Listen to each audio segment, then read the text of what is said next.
Hello, my classy people. Talk derby to me. My name is Wayne Bolden. I'm the Speed King, of course. It is Monday afternoon, and I hope everybody had a great start of the work week for sure. And as always, turn your closed captions on for us. Big weekend coming up, the PA Derby. Talk derby to me, of course. And of course, our tip sheets will be available. The full car tip sheet for Parks over there at Ben Salem, PA. $20. Email me, speedking24@yahoo.com. Please get your orders in very early. Well, I'm ahead of the curve this week for sure. And the Pennsylvania Derby is race number 13 on Saturday. Grade 1 for 3-year-olds for $1 million going a mile and an eighth. And we have a full field of 11. I'm sure it's 11 in the race. Let me just verify that, right? Yeah, full field of 11. And to me, just to me, this is a beatdown. I mean, this should be a runover for me. I mean, it's so clear for me in this race that this won't take very long. We'll start right in with my top pick and best bet. And I'm considering the horse a lock. The number 3 horse, Saudi Crown. Well, everybody knows that I think that this could have been a good Derby horse if he would have got going early. But Saudi Crown, the number 3, started career late in April of this year down at Keeneland, maiden special race, and then won an allowance race over there at Churchill, then came back in the Dwyer Stakes and ran second to Fort Bragg. Everybody knows that I love Saudi Crown in the Jim Dandy at 7-2. Just got eked out by Forte. Now I'm back from July 29th race to Jim Dandy some 56 days later. This should be a coming out party for sure. This horse only has a maiden win and an allowance win, but 2 great stake races in the Dwyer and the Jim Dandy.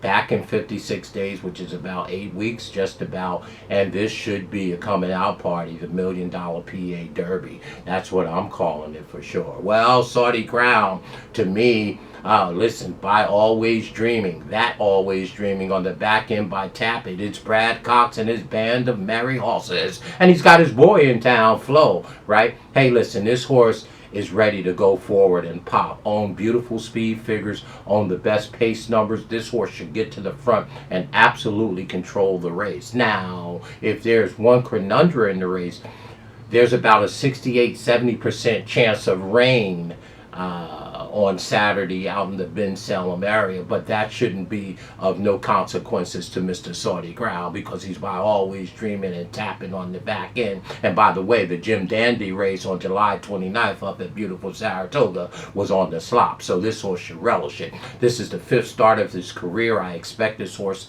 to explode forward in his 5th start, coming off of a 56-day layoff out of the Jim Dandy. I think this is a lead pipe cinch. I love, and I said I love, Saudi Crown. My best bet of the day. I think this should be a walkover. Well, he better be getting up because my boy Billy Mott got one in here. Hey, I like Scotland too, right? I picked Scotland in the Travers Stakes, or and didn't run that well that day. Looked like he had a little hard trouble, but the number 5 Scotland looks like he's going to be a nice 3-year-old.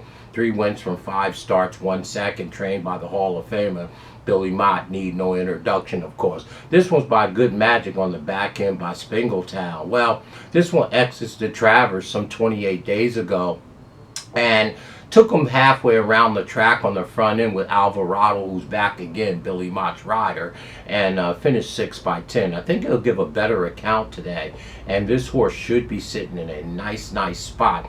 Has enough speed to be sitting 2nd or 3rd and should save ground. Not as fast as Saudi Crown out the gate, but Billy Mott's horses go forward. I would not leave Scotland off of any of my tickets if I was you, for sure. The number 5, Scotland, is the only one I think right now that could really upset the old Billy Mott runner.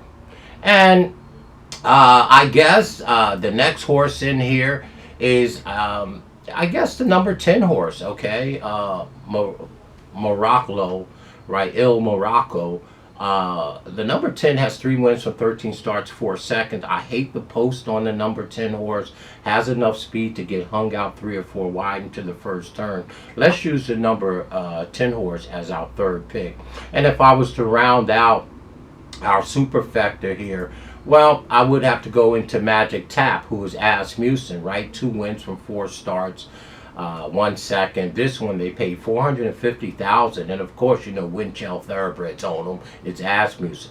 This horse won an allowance race on August 13th, some 41 days ago. Speed figure is okay. We'll have to improve immensely to beat this field. I would use the number 4, Magic Tap, just underneath, if that's all. So there's your PA Derby. I mean, I don't know what all the hubbub is about, but my top pick and best bet, I think, is a lead pipe cinch. Is the number 3 horse, Saudi Crown. I would be hard pressed to think that they could beat this one. If this horse gets out the gate nicely, which I have no reason to think that he wouldn't, should control this race from gate to wire for sure. Our top pick, the number 3, Saudi Crown. Our second pick, of course, is the Billy Mott Runner, the number 5. We round out our try with the number 10, and we round out our super with the number 4, the old Asmussen. So for us, it's all about the 3 horse, Saudi Crown. 3, 5, 10, 4. Do that. I'm not boxing anything. All my money's going to be up top, on top of the winner of this race. And you're making the call now. I would be shocked if they could beat this horse, Saudi Crown.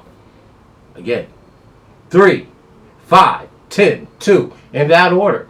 I love Saudi Crown in this spot. Coming out party, 5th start of his career, $1 million race. Let's see how the Speed King fares.